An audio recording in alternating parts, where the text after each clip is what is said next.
Betul? Kok baru segini yang join?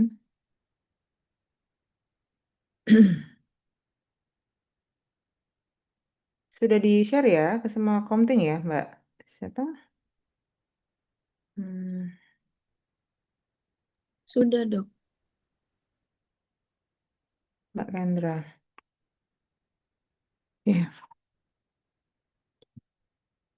nggak apa-apa sambil nunggu yang lain ya. Semoga bisa bergabung.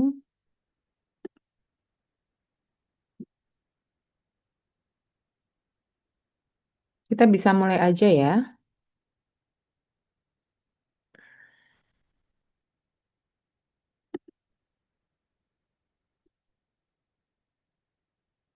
Oke, apakah bisa dilihat PPT saya? Bisa, Dok. Sudah bisa, dokter. Hmm, Bergerak PPT-nya? Bergerak juga, dokter. Ya baik, saya mulai aja sambil nunggu yang lain. Semoga bisa bergabung. Baik, selamat pagi. Assalamualaikum warahmatullahi wabarakatuh semuanya. Sebelumnya saya mengucapkan terima kasih karena sudah berkenan untuk eh, apa replacement ya atau PHL gitu ya untuk dan mengambil waktu weekend kalian gitu sebenarnya nggak boleh gitu ya tapi kemarin memang waktunya sulit sekali untuk ketemu gitu dan kebetulan saya juga dalam bulan kemarin itu banyak sekali tugas-tugas keluar kota gitu ya yang nggak mengharus dan mewajibkan saya untuk menjalankan tugas tersebut gitu sehingga mohon maaf akhirnya mengambil waktu kalian gitu. Ya, jadi untuk materi yang akan saya sampaikan di sini mengenai imunodefisiensi dan autoimun disease ya penyakit autoimun. Saya rasa kalian semua sudah sangat familiar dengan dua term ini gitu ya.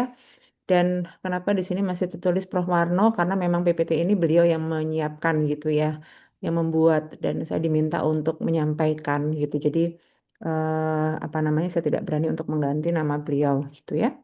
Ya, jadi mengenai dua istilah ini, imunodefisiensi, penyakit autoimun, ini merupakan dua hal yang berbeda. Namun sama-sama berkaitan dengan apa namanya kegagalan suatu sistem imun gitu ya. Untuk harusnya sistem imun itu bisa memprotek tubuh dari penyakit.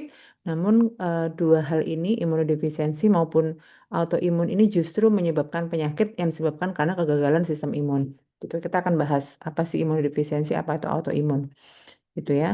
Ya, jadi kalau kita berbicara mengenai imunodefisiensi, ini adalah suatu kan imunodefisiensi gitu ya, defisiensi berarti sesuatu yang eh, berkurang ya atau apa namanya ketidaklengkapan ya atau ketidaksempurnaan gitu ya. Jadi di sini merupakan suatu keadaan di mana kegagalan suatu sistem imun sehingga menyebabkan apa?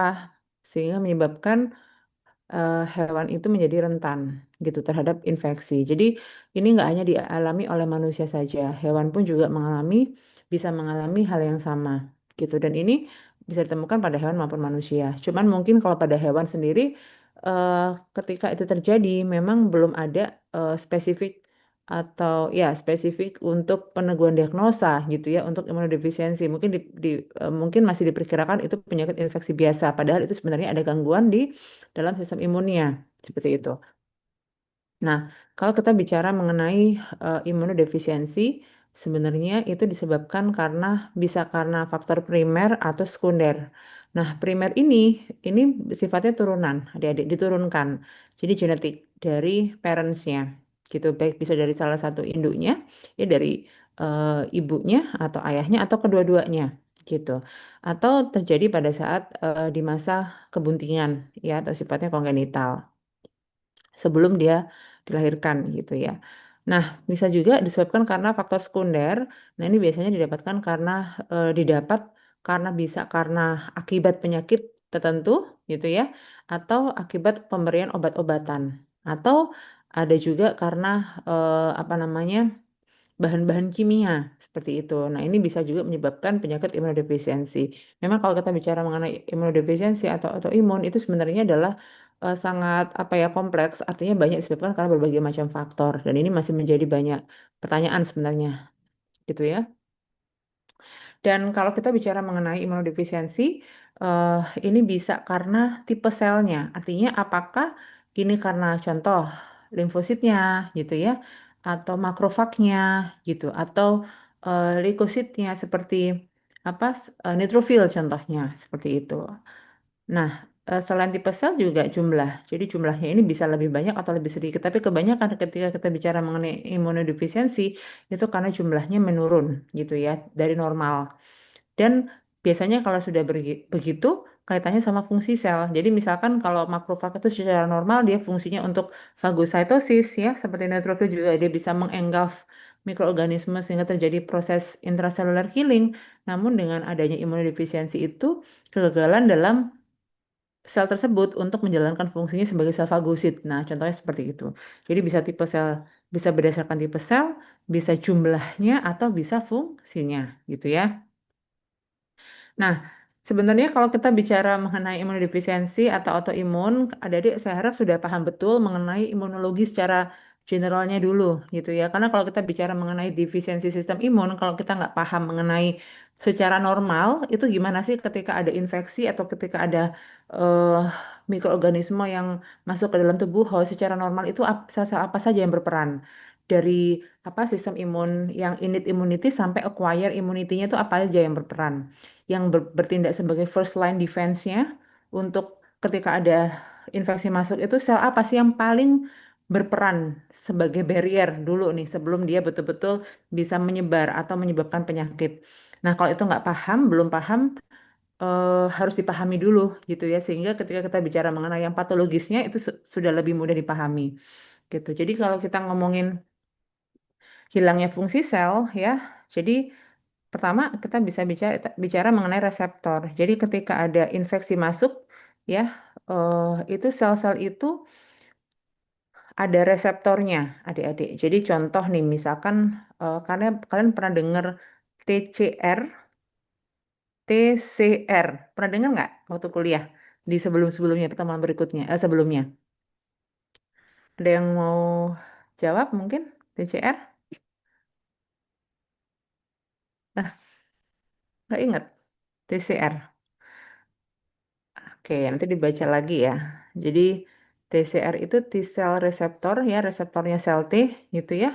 Jadi eh, ketika reseptor-reseptor sel imun itu tidak berfungsi dengan baik ya, ya ini bahaya sekali gitu ya. Artinya nggak ada yang memberikan warning ya, early warning bahwa ini loh ada infeksi, kita harus segera berproliferasi, kita harus segera mengaktifkan diri gitu, teraktivasi, berproliferasi, memperbanyak diri supaya bisa melindungi dari infeksi ini gitu misalkan.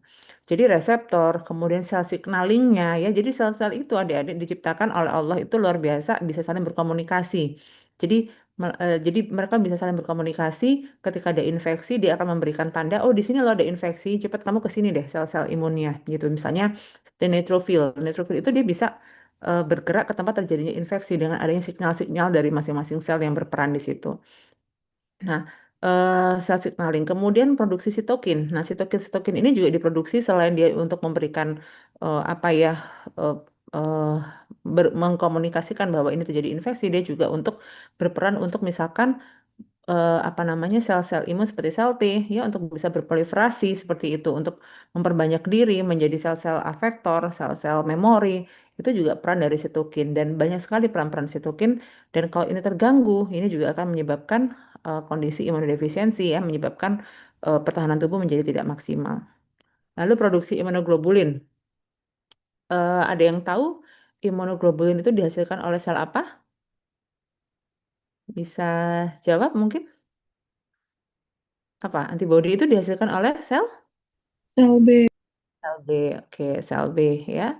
Melalui sel B ya, nanti apa namanya, melalui sel plasma ya, plasma sel gitu. Lalu, nah ini bisa terjadi gangguan ketika ada gangguan pada limfosit B-nya atau sel B-nya gitu.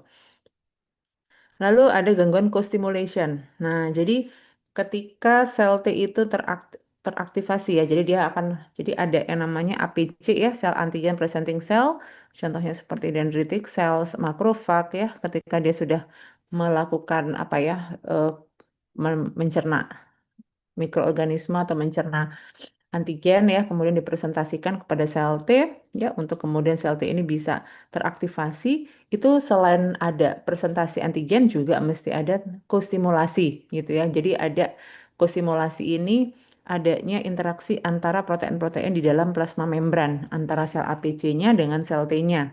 Nah, kalau nggak ada kostimulasi ini sel T tidak akan bergerak untuk teraktivasi adik-adik. Contohnya seperti protein B7, mungkin pernah dengar ya, protein B7 yang ada di sel APC ya atau CD80 itu. Nah, kalau ini nggak bisa atau ada gangguan kostimulasi, maka apa namanya eh sel T juga tidak akan teraktivasi gitu sehingga tidak akan terjadi proses sistem respon imun yang seharusnya gitu. Nah, kemudian intracellular killing juga sama. Ada gangguan di mana seharusnya makrofag atau neutrofil itu bisa membunuh antigen atau mikroorganisme di dalam selnya. Karena ada gangguan jadi ada gangguan proses pembunuhan di dalam selnya ya, maka tidak akan bisa apa namanya dilakukan eh ini apa namanya eliminasi dari mikroorganisme tersebut gitu. Lalu gangguan ekstravasasi. Jadi ketika terjadi infeksi ya, ada infeksi kemudian sel-sel leukosit itu akan bergerak menuju ke tempat terjadinya infeksi. Ya dia dari pembuluh darah dia akan menuju ke tempat jaringan di mana infeksi terjadi.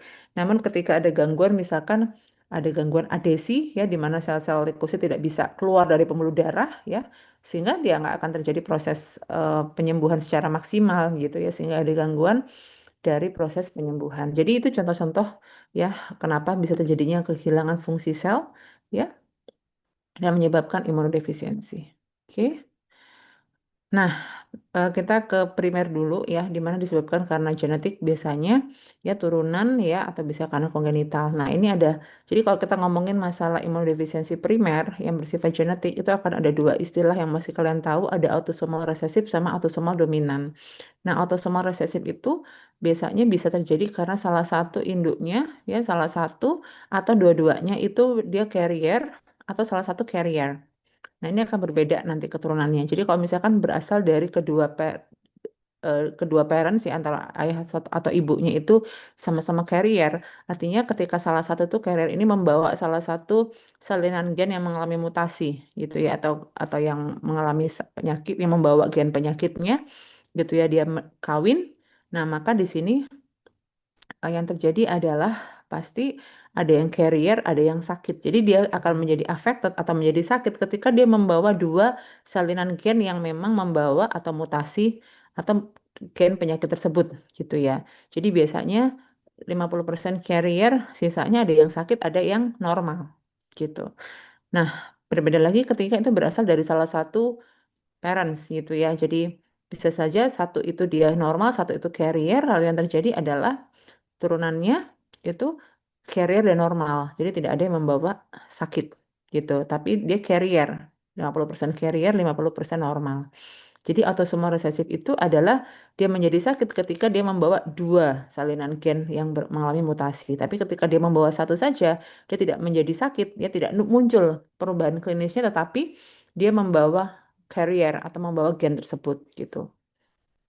Nah, berbeda kalau autosomal dominan. Kalau autosomal dominan itu ketika dia membawa satu salinan gen yang mengalami mutasi atau yang tidak normal gitu ya, maka dia sudah cukup menimbulkan, sudah bisa menyebabkan sakit gitu ya, sudah menimbulkan perubahan klinis gitu. Jadi itu namanya autosomal dominan. Jadi ada dua eh, istilah yang kalian mesti tahu, ada autosomal resesif sama autosomal dominan. Kalau kita bicara mengenai imunodefisiensi yang bersifat genetik, gitu ya. Nah, sekarang kita ke apa namanya ke jadi sebenarnya banyak adik-adik penyakit-penyakitnya ya, tapi ini kita bahas yang memang beberapa sering ditemukan gitu ya. Yang pertama adalah yang defek pertahanan non spesifik dulu ya, karena non spesifik ini artinya yang memang disebabkan karena sel-sel imun yang eh, innate immunity ya, yang tidak spesifik ya. Nah, contoh yang pertama adalah siklik hematopoiesis Grecoli. Jadi ini disebut juga neutropenia siklik atau sindrom Grecoli. Jadi kenapa namanya neutropenia? Karena dia terjadi penurunan neutrofil bersiklus gitu ya. Jadi biasanya setiap 11 hari sekali dia mengalami penurunan apa namanya neutrofil. Nah, ini sifatnya autosomal resesif. Jadi kenapa dalam kasus siklik hematopoiesis cricolli ini atau neutropenia siklik ini penyebabnya adalah pada neutrofilnya di mana itu mengalami kegagalan pematangan dan defisiensi enzim peroksidase atau MPO.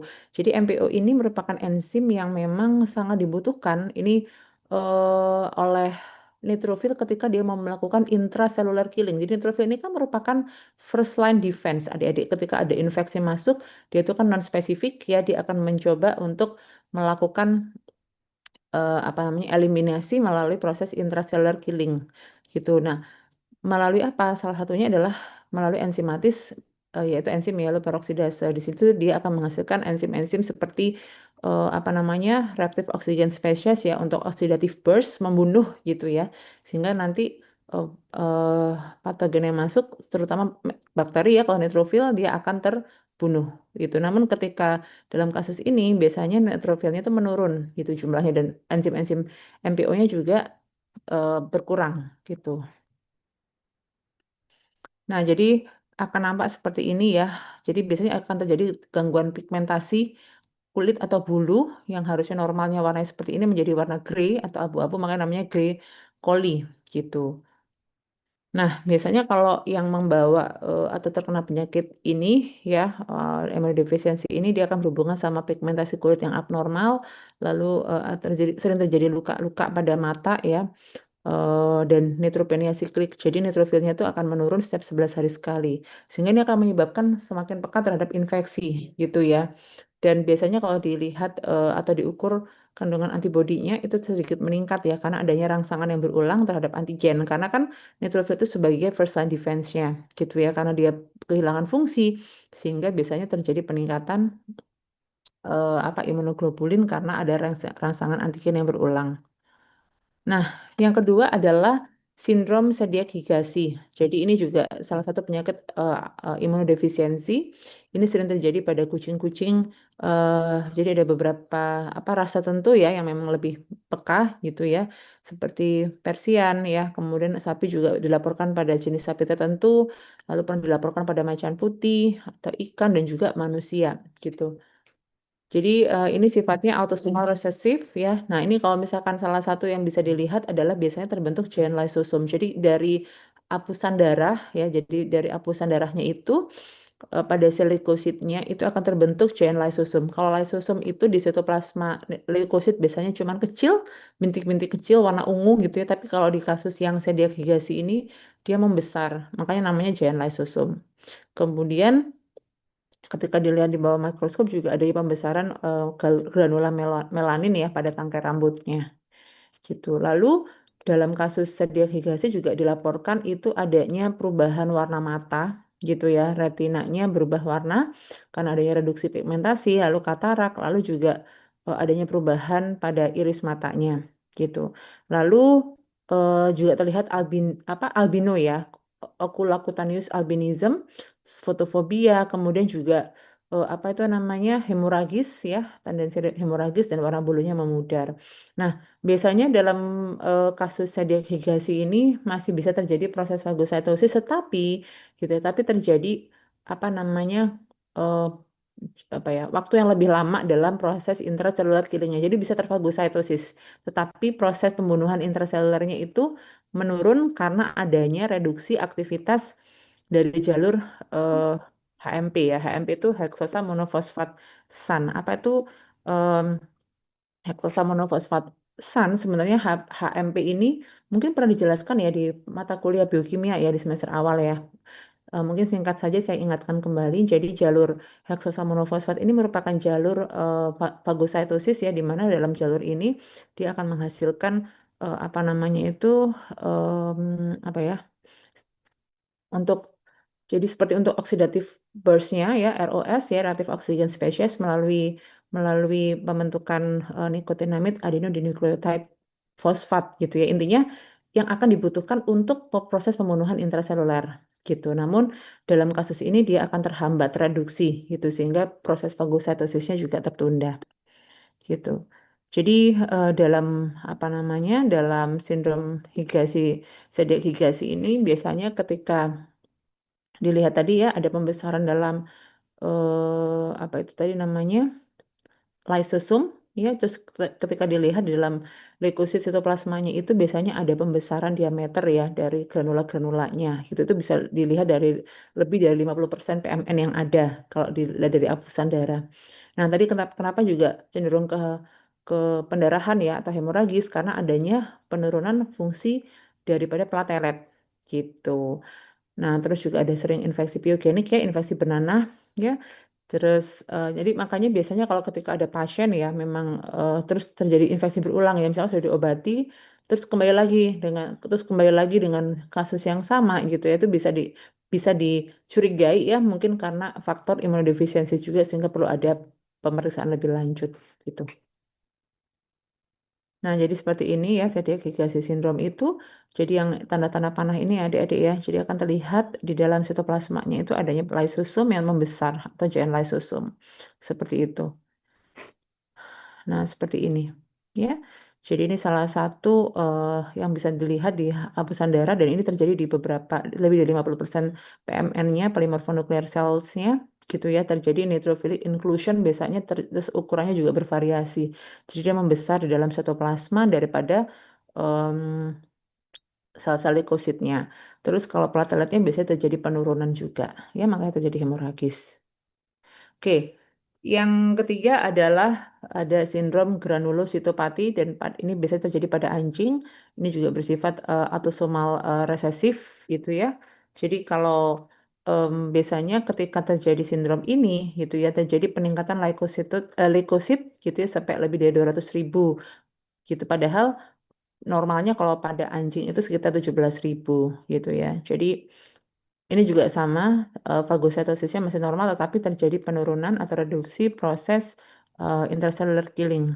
Nah, ini bisa terjadi anomali fungsi neutrofil kalau misalkan terjadi perkawinan antara induk dan anaknya. Jadi, ketika induknya sudah memiliki gen ini gitu ya, kemudian dia kawin dengan anaknya, nah ini akan menjadi lebih lebih apa terjadi gangguan pada fungsi neutrofilnya, gitu ya. Nah, ini sama ya. Nah, eh jadi kita bisa sebenarnya bisa nggak sih dok kita pengen tahu ketika itu terjadi fungsi gangguan neutrofil bisa ya kita bisa melakukan uji fungsi neutrofil nanti akan saya jelaskan lebih lanjutnya. Oke. Kemudian ada anomali Pelger-Hoyt gitu ya. Saya nggak ngerti cara ngomongnya gimana tapi ada beberapa yang ngomongnya ada Hoyt gitu ya. Jadi Pelger-Hoyt. Jadi ini juga sebenarnya apa ya jarang dilaporkan ya, tapi jarang dilaporkan ini memang karena memang belum ada spesifik khusus untuk mendiagnosa ini. Tapi ini biasanya yang pernah dilaporkan ada beberapa anjing jenis tertentu. Dan kalau yang Pilgerweight ini dia bersifat autosomal dominan. Artinya ketika dia hanya membawa satu gen eh, apa yang mengalami mutasi atau yang anomali itu, dia sudah bisa menjadi sakit gitu ya, sudah ada perubahan secara klinisnya. Jadi kalau pada Pilgerweight ini yang terjadi adalah perubahan segmentasi. Jadi adanya intinya itu nggak normal gitu ada. Jadi intinya leukosit terutama pada neutrofil, pada eosinofil itu yang harusnya dia bersegmented gitu ya, itu tidak komplit gitu. Jadi segmentasinya tidak komplit. Bahkan seperti kalau saya bilang bukan seperti buncis tapi seperti gagang telepon gitu ya. Ada gambarnya. Nah, seperti ini. Jadi eh apa incomplete segmentation daripada inti gitu. Jadi akan terlihat seperti ini. Ini pada anomali Bajelweit. Oke. Nah, lalu ada defisiensi komplement. Adik-adik masih ingat komplement? Masih ingat berapa jalur aktivasinya? Mungkin ada yang masih ingat bisa menjawab? Ada 3, dokter. Oke, ada 3. Apa aja? Ada klasik, alternatif, dan linen. Dan Linen. manan, lektin. Lektin, nggih ngapunten. Lektin ya, ini ada di sini ya. Oke, bagus. Terima kasih Mbak Najwa. Jadi ada 3 jalur aktivasi gitu ya untuk. Nah, komplement ini adik-adik sangat penting sekali perannya dalam tubuh gitu ya, bagian dari serum di mana dia bersifat jadi pengaktifannya sebenarnya tergantung ya. Jadi bisa classical pathway, lectin pathway, atau alternative pathway. Ini tergantung apa yang memicu gitu ya. Misalkan kalau misalkan classical pathway ini diaktifkan oleh kompleks antigen antibody gitu. Nah, namun meskipun dia sama-sama jalur aktivasinya itu macam-macam ya, ada klasikal, lectin ataupun alternatif, tetap dia itu akan bermuaranya adalah aktivasi C3. Jadi C3 konvertase ini atau konvertase ini nanti dia akan eh ada sequence-nya ya, urutannya dari C3 ke C5 sampai nanti ketemu apa namanya membrane attack complex atau lysis cell yang target gitu. Nah, karena C3 ini memegang peranan penting sekali, gitu ya, apapun aktivasinya, jalur aktivasinya.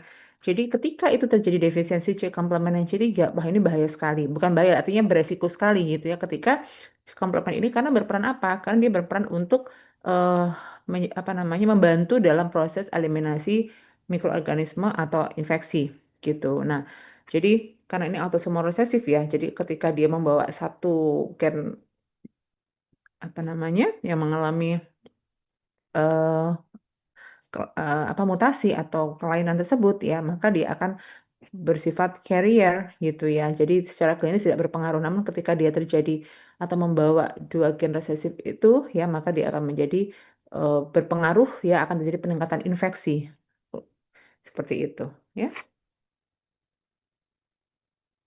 Nah, lalu ada kasus juga gitu ya dari imunodefisiensi yaitu defisiensi proses fagositosis ya.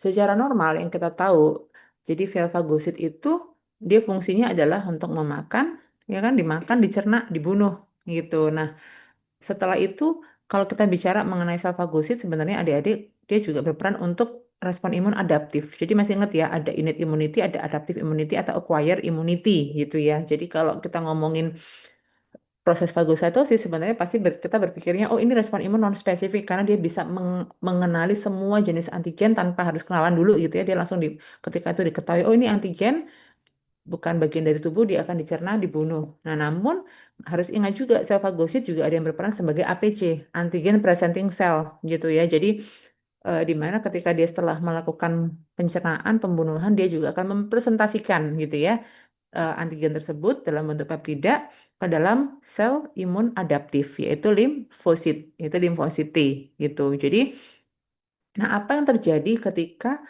proses fagositosis itu mengalami gangguan gitu ya. Jadi yang pasti jumlah sel fagositnya akan berkurang ya karena berkurang atau karena kemampuan membunuhnya secara normal berkurang gitu. Tadi saya sampaikan ya contohnya tadi seperti neutrofil ya ketika dia mieloperoksidasanya tidak ada defisiensi jadi dia akan mengalami gangguan untuk membunuh secara intraseluler. Begitu juga dengan makrofag gitu ya ketika sel-sel makrofag itu mengalami gangguan misalkan ada secara normal dia tidak bisa mengeluarkan enzim-enzim pembunuhannya ya dia tidak akan bisa membunuh secara normal. Jadi eh sel proses fagositosis itu memegang peranan penting gitu ya baik untuk respon imun non spesifik maupun yang spesifik gitu karena dia akan membantu untuk mengaktifasi sistem imun yang adaptif gitu ya. Nah, untuk gangguan proses fagositosis ini bisa terjadi secara kongenital gitu ya atau sorry. Atau dapatan ya bisa karena efek dari penyakit atau obat-obatan. Nah, tentu saja ketika ada proses gangguan fagositosis, pasti ini akan meningkatkan kepekaan terhadap proses infeksi. Bisa pada kulit, ya, respirasi atau gastrointestinal karena ini adalah jalur-jalur masuknya mikroorganisme. Bisa kulit yang abrasion skin ya atau respirasi ya pernafasan atau melalui mulut ya atau melalui gastrointestinal. Nah, misalkan loh dok, misalkan disebut kalau bakteri ya, terus kan ada antibiotik gitu ya. Walaupun ada antibiotik ketika sistem imunnya juga mengalami imunodefisiensi, terutama proses fagositosis ini tidak akan memberikan hasil yang optimal walaupun ada pengobatan melalui antibiotik. Jadi tetap diperlukan sistem imun secara normal untuk bisa mengeliminasi yang namanya mikroorganisme khususnya kalau kita bicara mengenai bakteri itu ya. Nah, lalu ada kasus yang namanya LAD. LAD itu leukocyte adhesion deficiency. Jadi adik-adik Tuhan itu menciptakan tubuh kita dengan sangat sempurna gitu ya. Jadi ketika ada infeksi tadi saya sampaikan sel-sel leukosit yang ada dalam peredaran tubuh, itu peredaran darah tubuh, ketika dia mendapat signal untuk oh ada infeksi nih masuk, maka dia akan mencoba untuk berbondong-bondong gitu ya ke arah tempat terjadinya infeksi. Nah, ketika dia sudah mengetahui di mana tempat terjadinya infeksi, jaringan yang terinfeksi itu dia akan keluar dari pembuluh darah. Nah, ketika dia berusaha keluar dari pembuluh darah menuju ke tempat terjadinya infeksi, gimana dia bisa keluar ke jaringan, itu ada reseptor-reseptor yang saling berikatan, adik-adik. Jadi, di sel-sel endotel pembuluh darah itu ada reseptor yang kemudian nanti dia bisa dia bisa menempel di situ menggelinding keluar ke jaringan. Nah, namun ada satu keadaan eh, yang tidak normal ketika reseptor-reseptor itu hilang gitu, artinya tidak berfungsi dengan baik. Maka leukosit itu tidak bisa keluar, gangguan ekstravasasi ya, artinya dia nggak bisa keluar dari pembuluh darah menuju ke tempat jaringan tersebut. Nah, ini ada kondisinya namanya LAD, leukocyte adhesion deficiency. Jadi, apa yang terjadi ketika ini terjadi, dia nggak bisa keluar dari pembuluh darah. Dia nggak bisa menuju ke tempat terjadinya infeksi di jaringan tertentu, misalkan. Nah, kalau ini terjadi ya akan menyebabkan infeksi yang berulang gitu ya terhadap penyakit, infeksi, lalu terjadi keterlambatan proses penyembuhan. Ini bisa terjadi pada manusia maupun pada hewan, khususnya pada anjing yang sering dilaporkan gitu ya. Oke, jadi jadi kalau dilihat di apa usapan darah gitu ya, itu terlihat bentuknya seperti ini. Jadi memang inti daripada sel-sel leukositnya sudah tidak normal gitu ya, dan ini biasanya bisa terjadi karena genetik ya atau autosomal resesif gitu.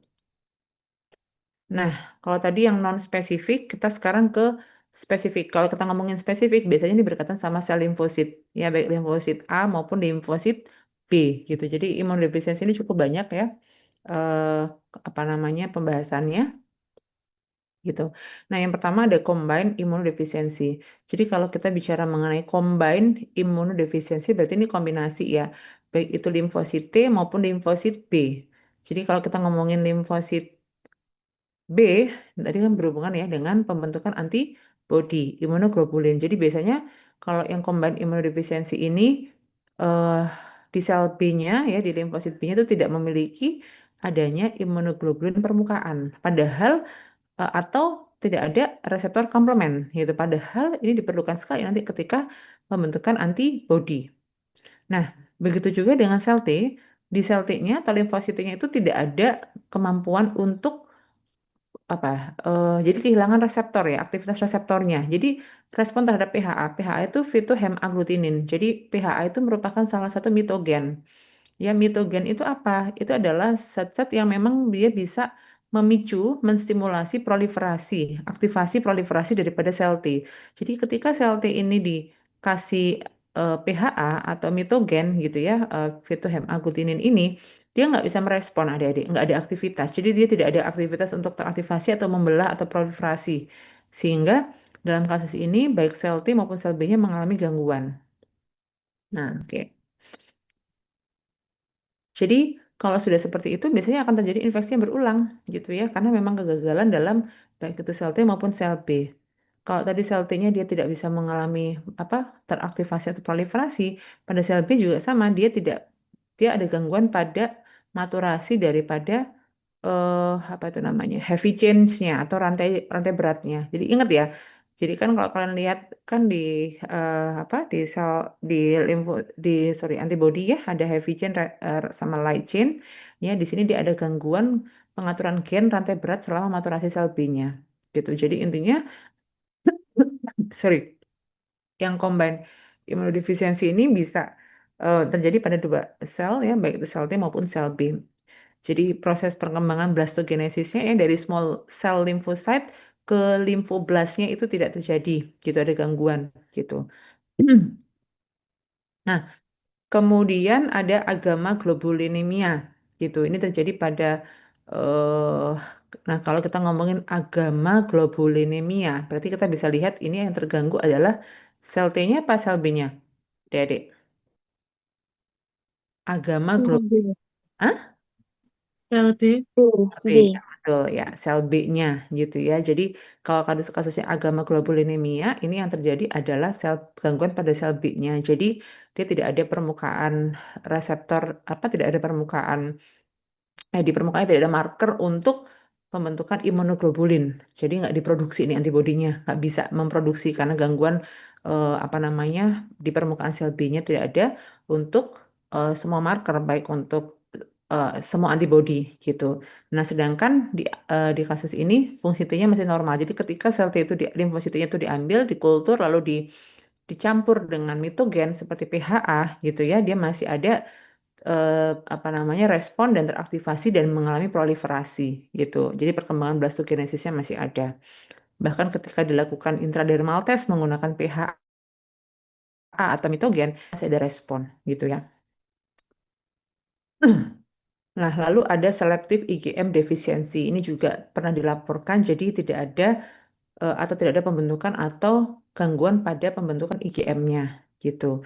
Kemudian ada juga selektif IgG defisiensi. Jadi kalau selektif IgG defisiensi ini biasanya adik-adik ketika dia secara normal, artinya gini, jumlah apa itu istilahnya untuk IgG-nya masih normal, tapi ketika dilakukan uji ya, jadi antara IgG1, IgG2, IgG3, IgG4 itu ada yang tidak normal gitu. Jadi ada selektif. Jadi nggak semua IgG, hanya bisa satu atau dua subkelasnya yang tidak ada. Padahal masing-masing subkelas untuk IgG1, IgG2, IgG3, IgG4 tuh punya fungsi yang berbeda-beda gitu ya. Jadi IgG1 tuh lebih ke protein antigen, IgG2 tuh ke polisakarida bakteri, IgG3 itu ke virus gitu ya.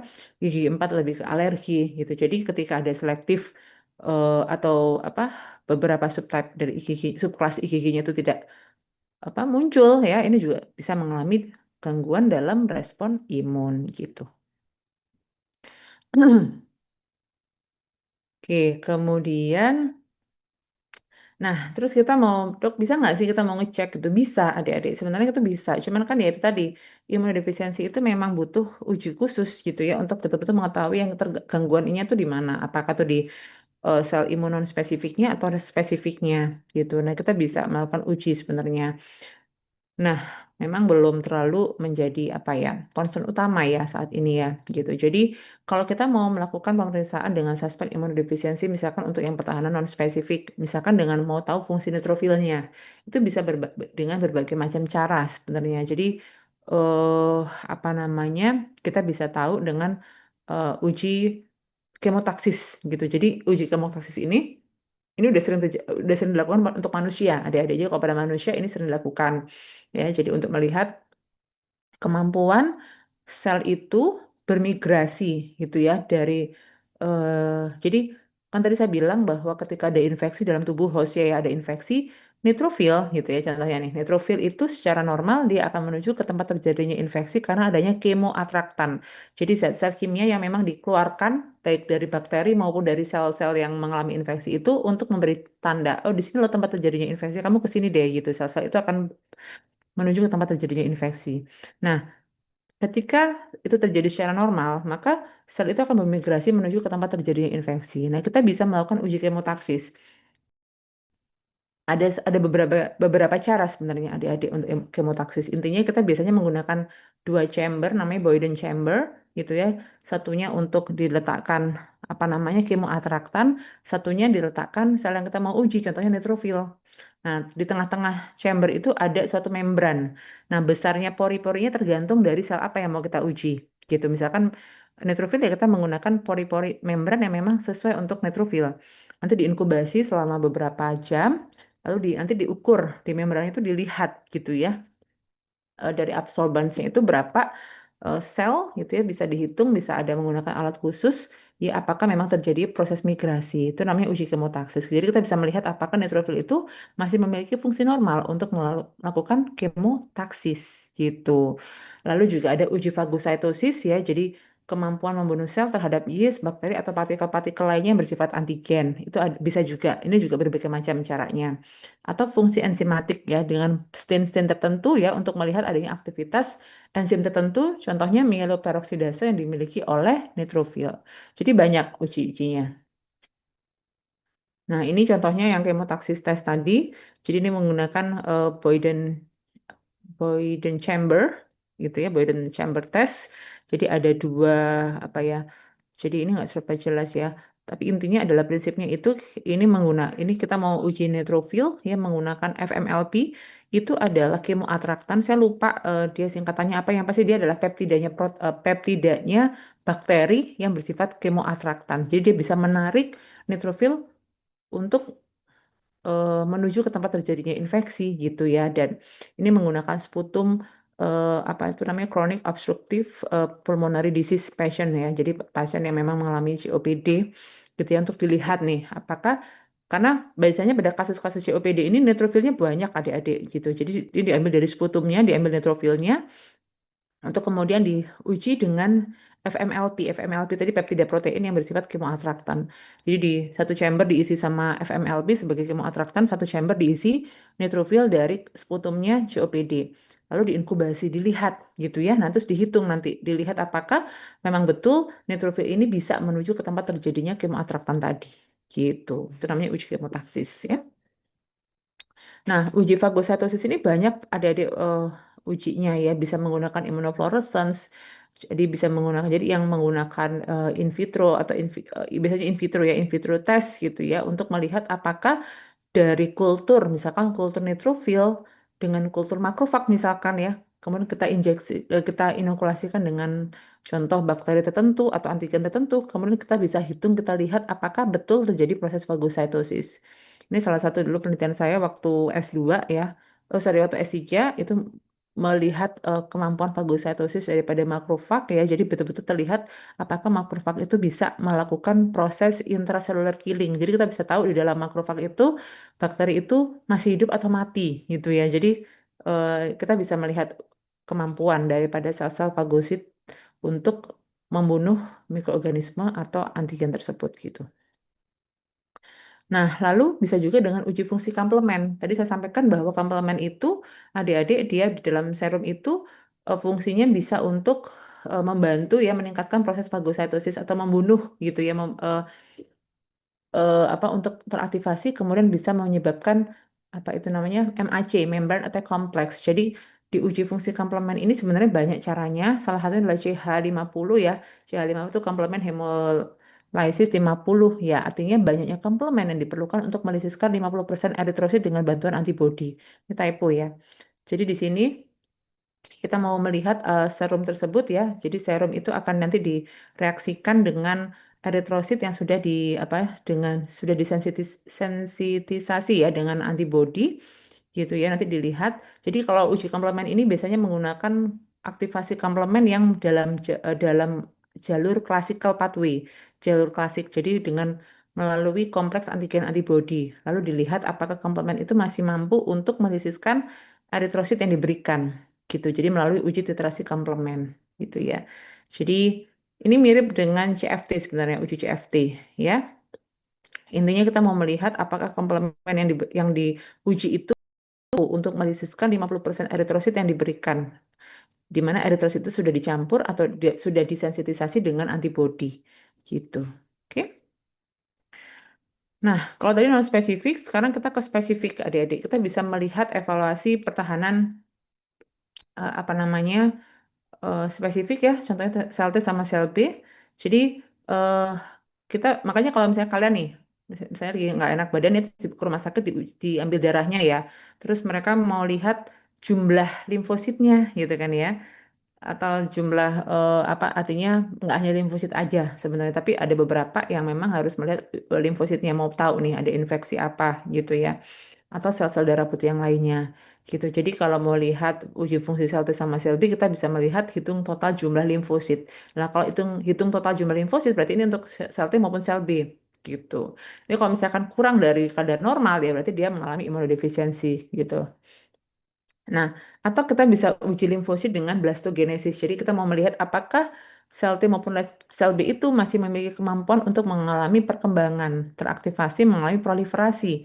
Kita bisa pakai mitogen atau zat-zat tertentu yang memang dia untuk eh, apa eh, apa ya memiliki kemampuan untuk merangsang, menstimulasi perkembangan sel limfosit. Jadi contohnya kalau misalkan itu saya mau tahu kemampuan sel B ini masih bisa untuk berkembang nggak, berproliferasi nggak, boleh banget gitu. Jadi kita bisa, jadi adik-adik menarik sekali, kita bisa ngambil darah gitu ya. Kemudian kita bisa hanya dari darah itu kita bisa hanya melakukan apa namanya, mau mengambil limfositnya aja nih gitu ya, limfositnya aja, baik itu limfosit T-nya atau limfosit B-nya aja bisa.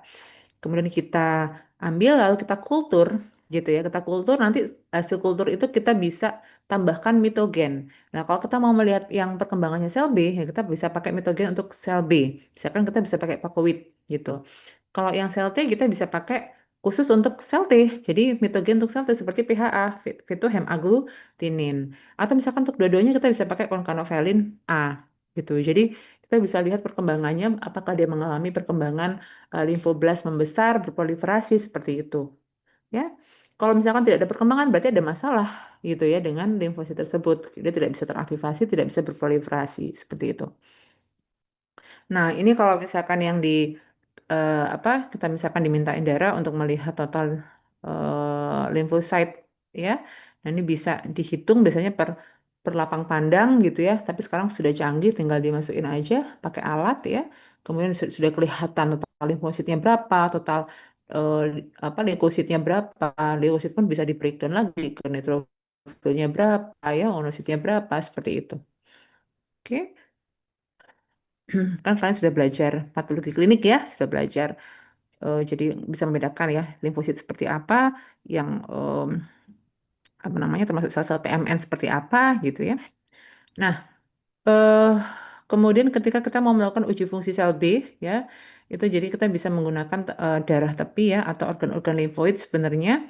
Jadi kita bisa melihat, misalkan dokter saya mau tahu gitu ya, di dalam sel B itu apakah ada mengekspresikan imunoglobulin permukaan. Nah, ini bisa adik-adik. Jadi kita bisa tahu ya apakah itu di permukaan sel B itu kita bisa melihat menggunakan uji, kita mesti tahu di permukaan itu ada protein marker apa gitu. Jadi untuk misalkan yang mengekspresikan imunoglobulin tertentu gitu. Nah, ini kita bisa menggunakan apa, uji immunofluorescence atau labeling enzyme gitu ya, yang bisa menggunakan protein apa, marker tertentu untuk protein yang ada di permukaan sel tersebut gitu.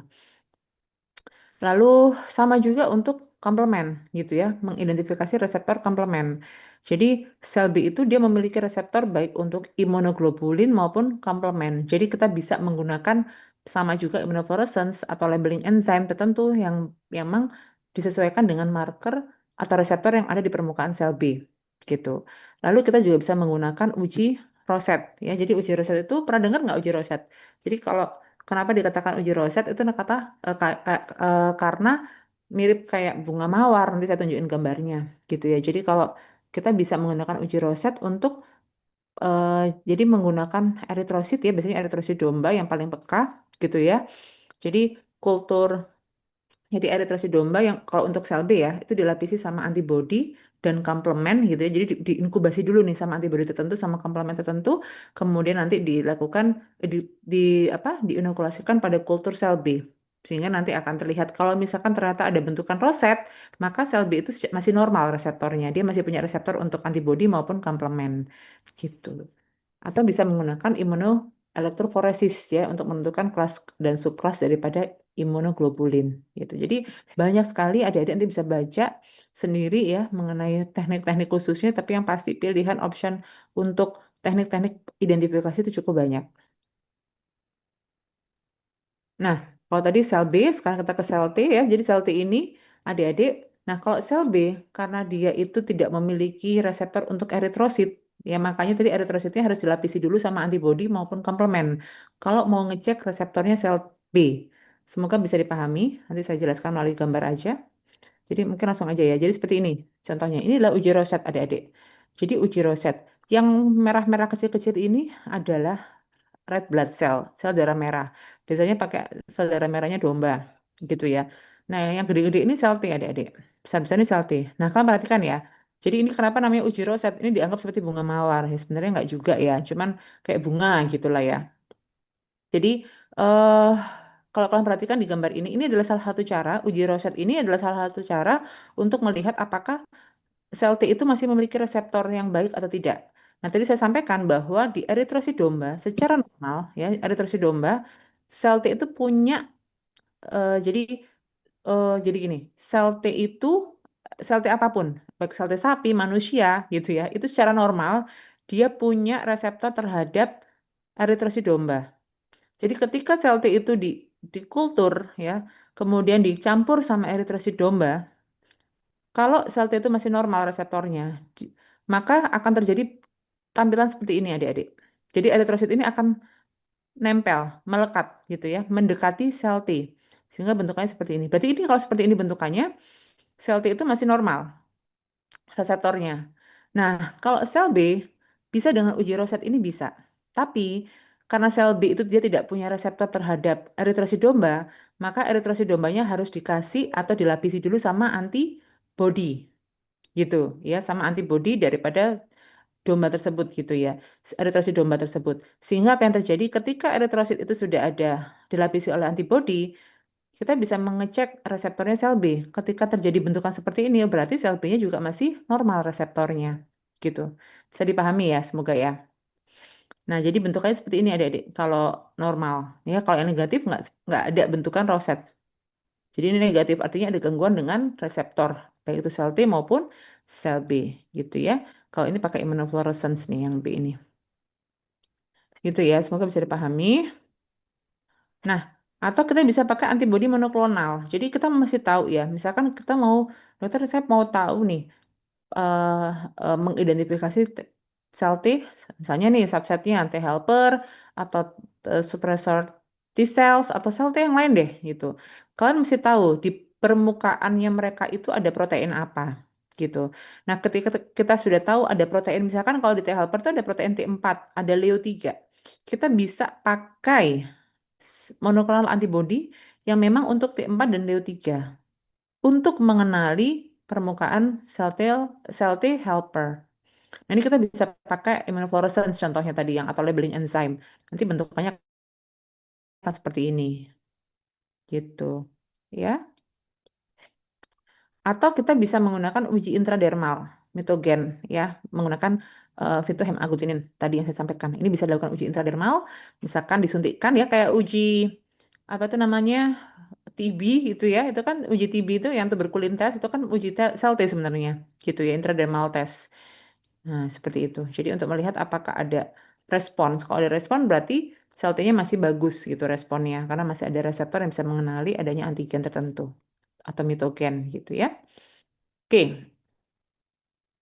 Kemudian kita ke imunodefisiensi sekunder ya. Jadi ini bersifat dapatan ya, artinya sekunder ini karena ada sesuatu yang memicu ya. Misalkan dari obat-obatan karena biasanya long term use ya, digunakan dalam jangka waktu yang lama atau karena specific disease yang memang menyebabkan dia imunodefisiensi gitu. Nah, yang pertama defek pertahanan non spesifik dapatan. Nah, ini adik-adik ada beberapa eh, eh, apa ya yang pernah dilaporkan gitu ya. Jadi ternyata penggunaan atau obat-obatan pada kasus-kasus tertentu, penyakit tertentu, misalkan ini pernah dilaporkan pada kasus DM ya, pada anjing, diabetes mellitus pada anjing, pengobatan yang digunakan itu bisa menyebabkan secara jangka panjang itu menyebabkan defektif neutrophil kemotaksis. Jadi neutrophil akan terganggu untuk gangguan pada kemotaksisnya gitu. Nah, lalu ada juga penggunaan atropin ya, bisa kan digunakan ya untuk preanestesi dan anestesi ya menggunakan atropin. Nah, ini juga dalam apa namanya dalam penggunaannya juga bisa mengurangi efek mukosiliari flow-nya mukus pada trakeanya. Padahal kan secara normal mukus ini memiliki fungsi ya secara normal untuk sebagai barrier juga. Namun penggunaan atropin ini secara ketika digunakan dia bisa mengganggu atau mengurangi efek mukosiliarinya. Namun kan biasanya digunakan hanya kasus tertentu ya, jadi nggak masalah.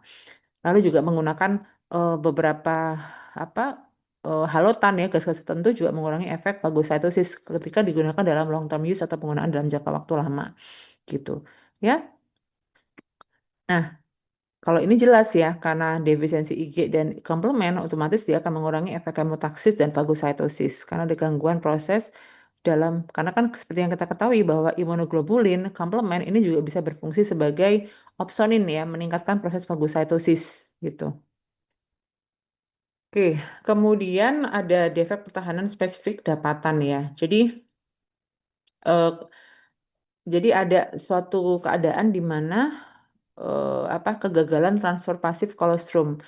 Jadi adik-adik mungkin ada yang sudah tahu ya bahwa ketika ada beberapa hewan ya, eh, ketika dalam kandungan itu hewan tersebut sebenarnya dia secara ini tidak dapat mentransfer imunoglobulinnya melalui plasenta gitu. Jadi seperti plasenta kuda ya, kemudian sapi, babi itu secara dia tidak bisa apa ya dari tidak bisa mentransfer imunoglobulinnya melalui plasenta. Makanya kolostrum itu penting gitu karena ketika ada kegagalan transfer pasif kolostrum ya, eh, artinya ketika dia sudah dilahirkan gitu ya, kolostrum itu sangat penting sekali untuk meningkatkan imunoglobulinnya karena di dalam plasentanya dia tidak bisa mentransfer gitu. Namun kalau pada anjing kucing ternyata dia masih bisa mentransfer imunoglobulinnya gitu melalui plasentanya. Hanya kadang-kadang anjing kucing itu jauh lebih tahan ya ketika terjadi gangguan misalkan tidak langsung mendapatkan kolostrum gitu ya. Dia masih memiliki kemampuan untuk bertahan karena dia masih punya imunoglobulin yang sudah ditransfer ketika dalam kandungan gitu. Beda sama hewan yang lain gitu ya. Nah, lalu imunosupresif yang diinduksi oleh virus. Jadi ada beberapa penyakit virus yang memang dia menyerangnya itu adalah sel T atau sel B. Ya, contohnya AIDS ya. AIDS itu ya virus HIV itu ya dia menginfeksi apa sel T. Ya, yang diserang tuh sel T-nya. Makanya ketika manusia itu terkena AIDS ya, maka apa yang terjadi? Dia akan rentan terhadap sakit bahkan yang sariawan aja ketika kalau orang normal kena sariawan itu kan bisa sembuh-sembuh sendiri ya. Ketika itu menyerang menyerang seseorang yang terkena HIV ya. Nah, ini akan seperti ini adik-adik. Yang lumpangan atau sariawan biasa aja bisa membengkak seperti ini. Dan ini kan kita tahu ya, di sini ada flora normal seperti Candida. Contohnya Candida itu salah satu penyebab utama daripada sariawan. Namun ketika itu terkena pada seseorang yang terkena HIV, yang memang dia menyerang sel T, terutama CD4, apa yang terjadi adalah terjadi luka yang tidak kunjung sembuh seperti ini, justru membengkak. Kalau orang normal, orang sariawan nggak diobatin juga akan sembuh-sembuh sendiri, tapi tidak yang terkena HIV. Lalu ada measles ya, distemper ya, ini juga menyebabkan sel T-nya mengalami kerusakan. Ada bovine leukemia ya, kemudian ini juga menyerang sel B ya, seperti apa itu IBD ya, infectious bursal disease juga menyerang sel B ya. Terus ada feline leukemia. Jadi ketika itu menyerang sel T atau sel B itu pasti akan mengalami imunosupresif dan mudah untuk terserang penyakit-penyakit yang lain gitu. Ini nggak selalu jelas ya. Nah, lalu ada beberapa infeksi yang lain ya, seperti IBD ya, Marek. Nah, ini ya, ini Marek, kemudian IBD ya, kemudian ada lymphoid leukoses ya. Nah, ini juga semua menyerang limfosit T maupun limfosit B sehingga akan menyebabkan kerentanan terhadap penyakit-penyakit tertentu, terutama penyakit biasanya secondary infectionnya adalah bacterial infection gitu ya. Nah, ini juga induksi oleh bakteri, ada jaundice ya, paratuberkulosis, ada Mycobacterium TB ya, ini kalau pada sapi harusnya bovis ya. Ini cell mediated immunity ya. Jadi cell mediated immunity artinya memang bakteri-bakteri ini menyerang sistem imun seluler gitu ya. Makanya namanya CMI itu cell mediated immunity. Jadi yang diserang biasanya adalah sel-sel limfositnya. Atau dia bisa masuk ke dalam sel-sel imun ya seperti makrofag seperti itu. Jadi apa namanya yang diserang adalah sel di dalam sel. Maksud saya gitu, dalam sel dia bisa menginfeksi sampai di dalam sel gitu, intracellular infection gitu. Karena dia merupakan eh apa apa itu namanya?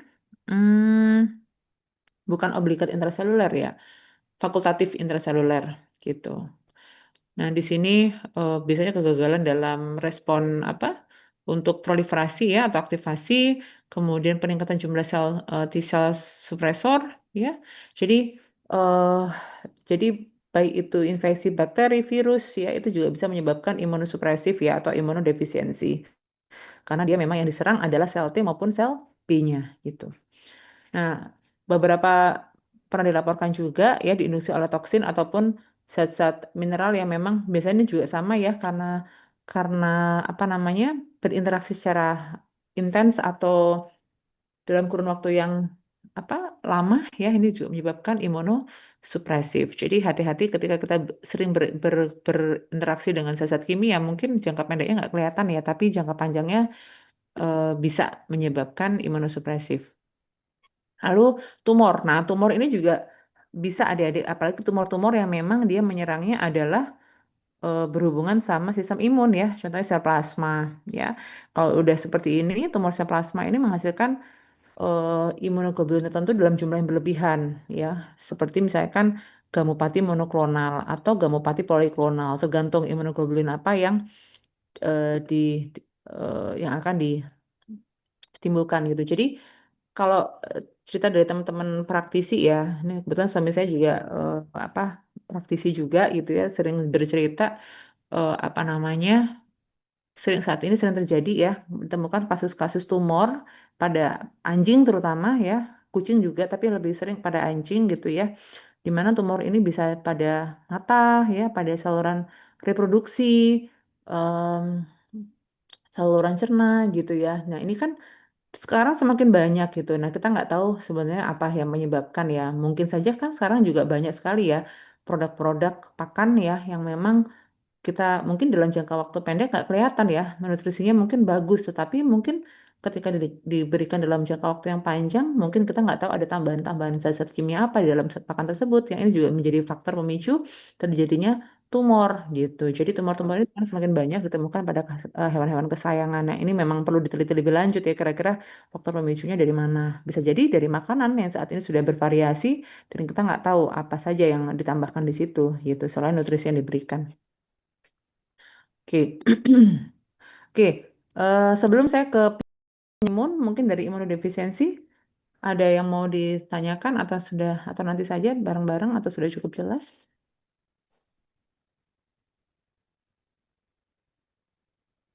Lanjut, lanjut. Iya, dokter. Iya, Oke, dokter. baik, saya lanjut kalau begitu ya. Tadi kita sudah bicara mengenai imunodefisiensi ya. Jadi imunodefisiensi itu sebenarnya ada di banyak kasusnya. Bukan tadi yang saya sebutkan ya. Nanti bisa tolong dibaca sendiri. Karena kalau dibahas satu-satu bisa nggak habis gitu ya. Karena kasus imunodefisiensi itu cukup banyak kasusnya. Banyak sekali. Bahkan di manusia pun banyak sekali kasusnya gitu ya. Dan eh, apa namanya berbeda sama autoimun ya. Jadi perlu dibedakan. Kalau imunodefisiensi itu memang ada kegagalan ya dalam sistem imunnya. Baik itu bisa dari sel imun yang spesifik maupun non spesifik. Itu prinsipnya. Tapi kalau kita bicara mengenai autoimun, ini berarti adalah di dalam tubuh itu dia yang seharusnya dia memproteksi dari apa namanya benda asing ya atau agen atau antigen atau yang bukan bagian dari tubuh. Nah, ini berubah jadi salah sasaran gitu ya. Autoimun ini justru bagian dari tubuhnya itu yang diserang gitu. Nah, ini juga sebenarnya kasusnya banyak, penyakitnya banyak. Bahkan pada manusia pun kasusnya banyak. Kakak saya juga pernah mengalami autoimun ya, tapi alhamdulillah sekarang sudah bisa diminimalisir gitu ya. Itu pun nama penyakitnya juga sangat apa namanya asing sekali gitu. Pada manusia jauh lebih banyak gitu.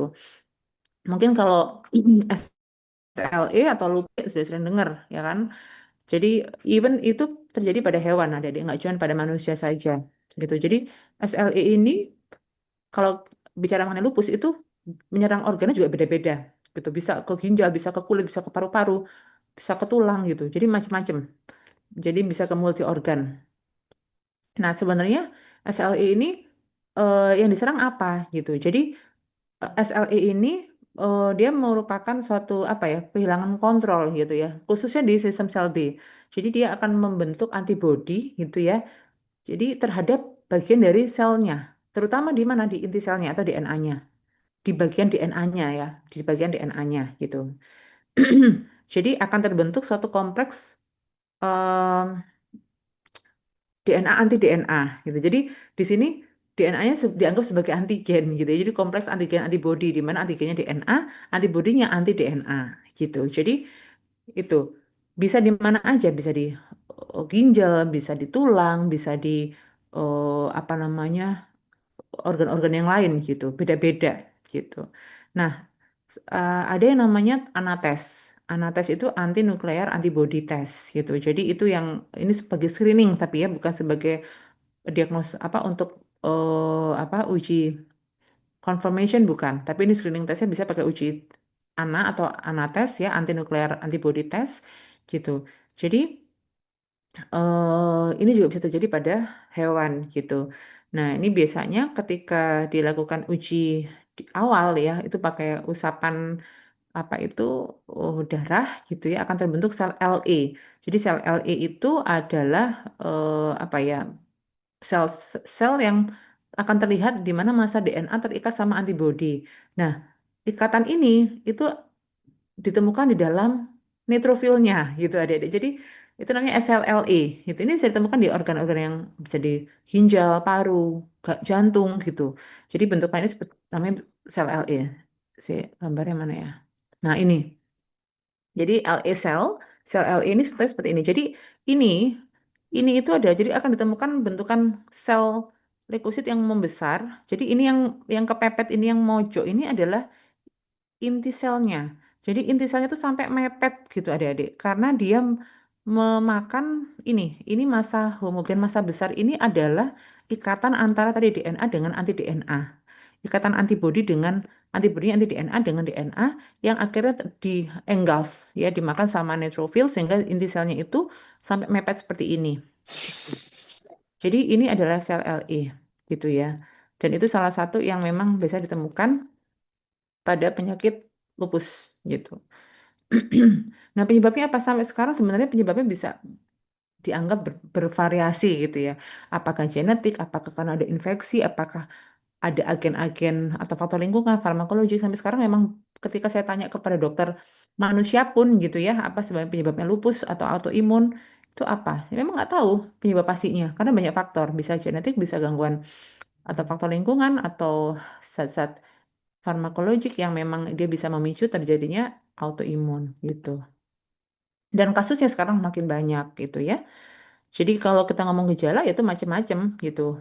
Bisa nggak spesifik gitu ya. Jadi tergantung dari eh apa organ yang diserang gitu ya. Nah, jadi kalau kalian lihat ya di mungkin yang Mbak ini dengan anjing ini gitu ya. Kalian lihat persamaannya apa adik-adik?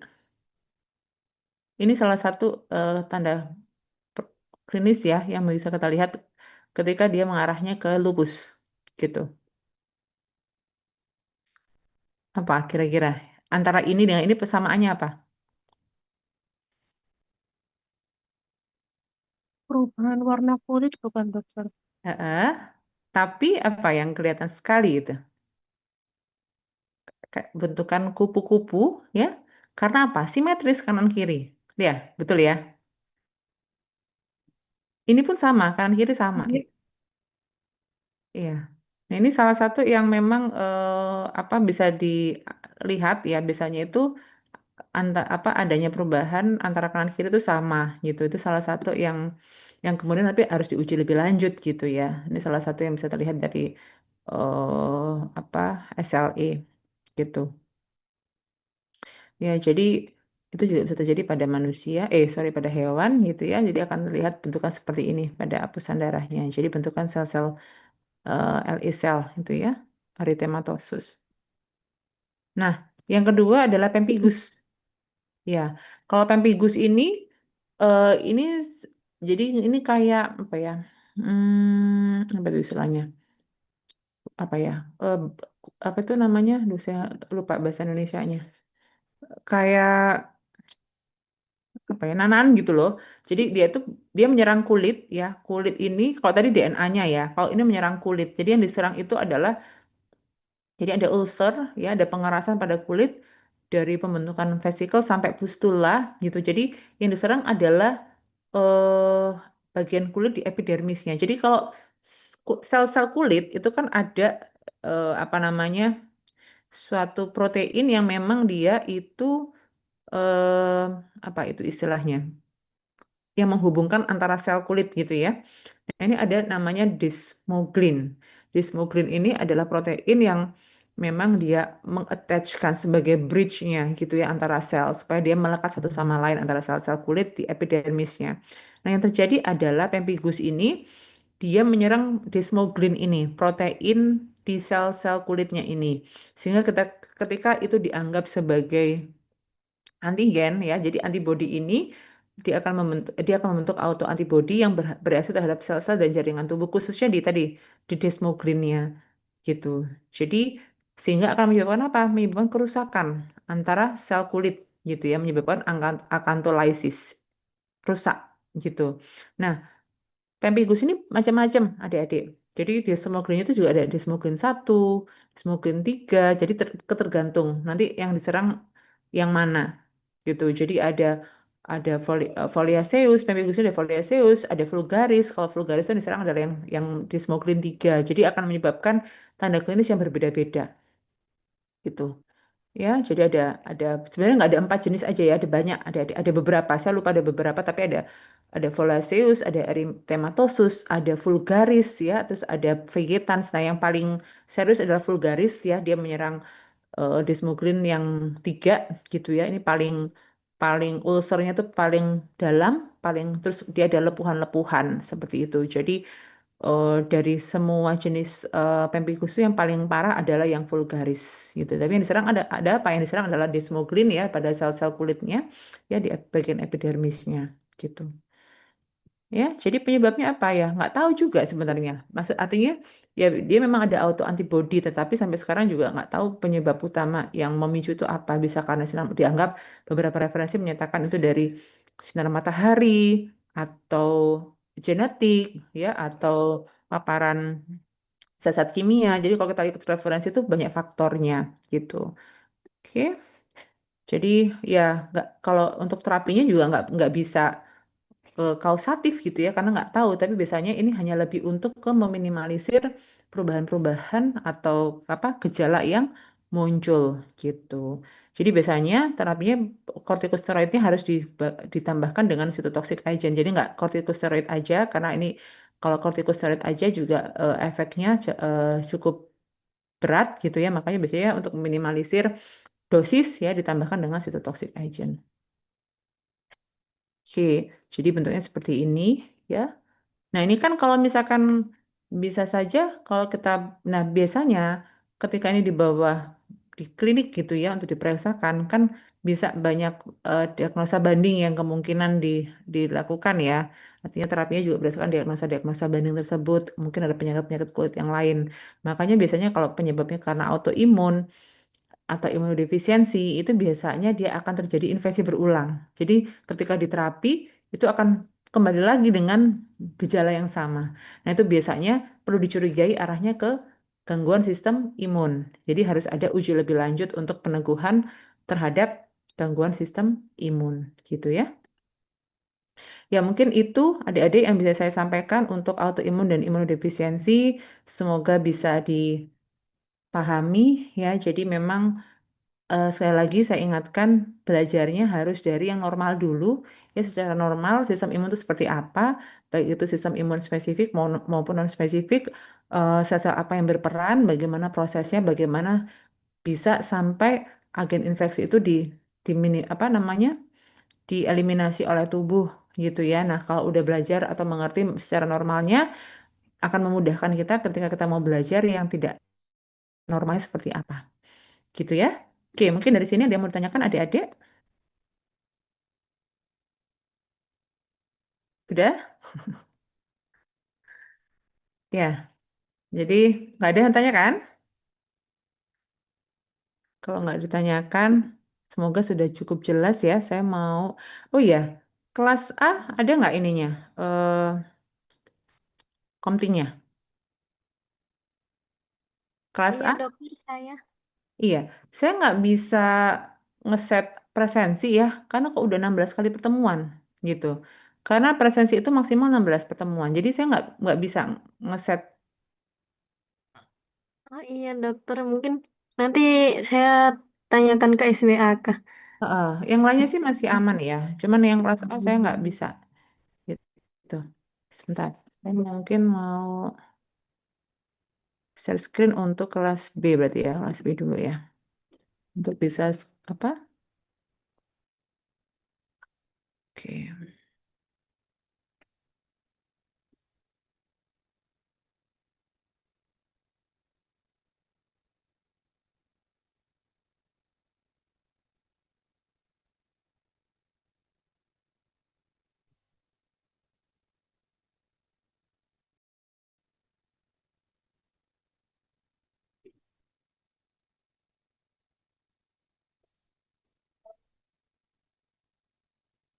Oke, sebentar ya.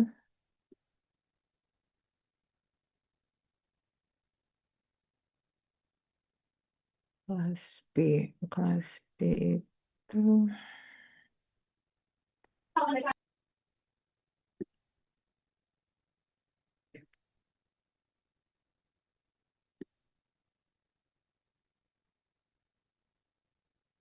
share screen ya, kelas B dulu ya.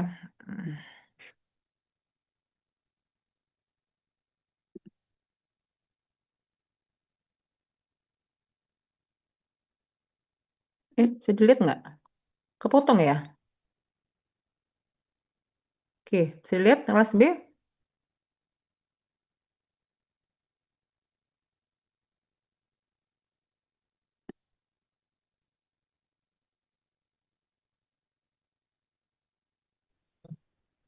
Permisi dokter, Ya, atas nama Lola hanya menggunakan satu device. oke sebentar.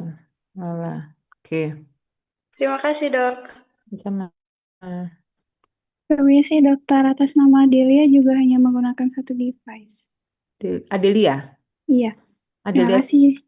Tio ya, betul ya. Iya dokter, terima kasih. Oke. Kelas B udah? Kelas B sudah ya? Ini berarti ada Ahmad Soleh, Bintang, Frita, Hanifah, Nadia, Wildan nggak ada? Oke. Ya, sekarang kelas C ya. Bentar.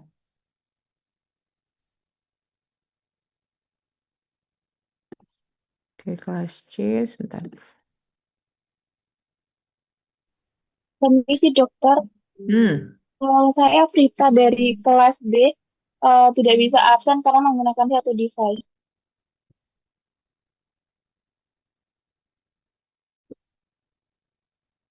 oke. Sekarang kelas C ya.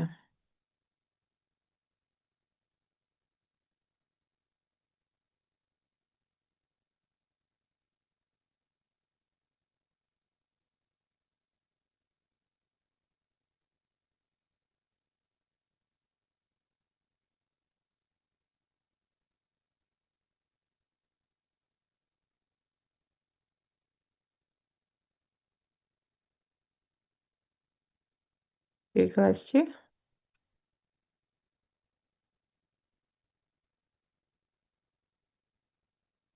Eh, kelas C? Bisa kelihatan kelas C? Bisa dokter. Oke.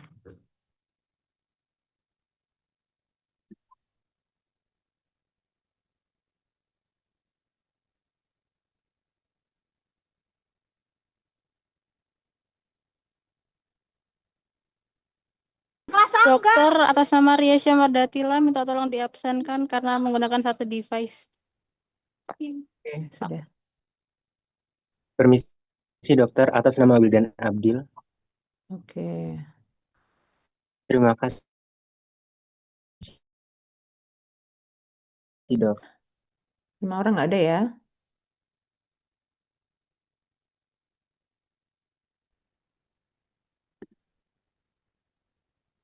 Oke.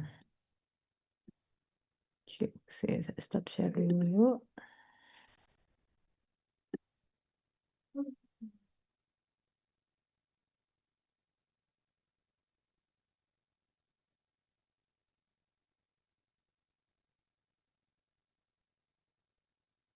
Yang D, emang efisiensi. Oke.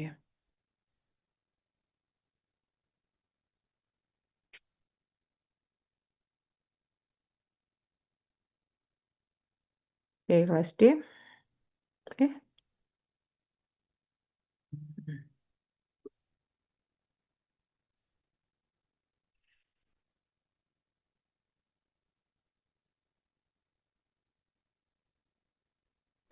Permisi dokter, atas nama Aisyah Mentari hanya menggunakan satu device. Anissa Mentari. Oke. Terima kasih dokter. Sama. Permisi Permisi, dokter, mohon dokter. maaf. Nah, siapa? Hisham. Siapa tadi? Iya, Dok. Atas nama Hisham Permisi Dwi dokter. Ramansyah. Sama? Menggunakan satu device. Hisham Dwi Ramansyah, Dok. Ya, sudah. Terima kasih, Dok.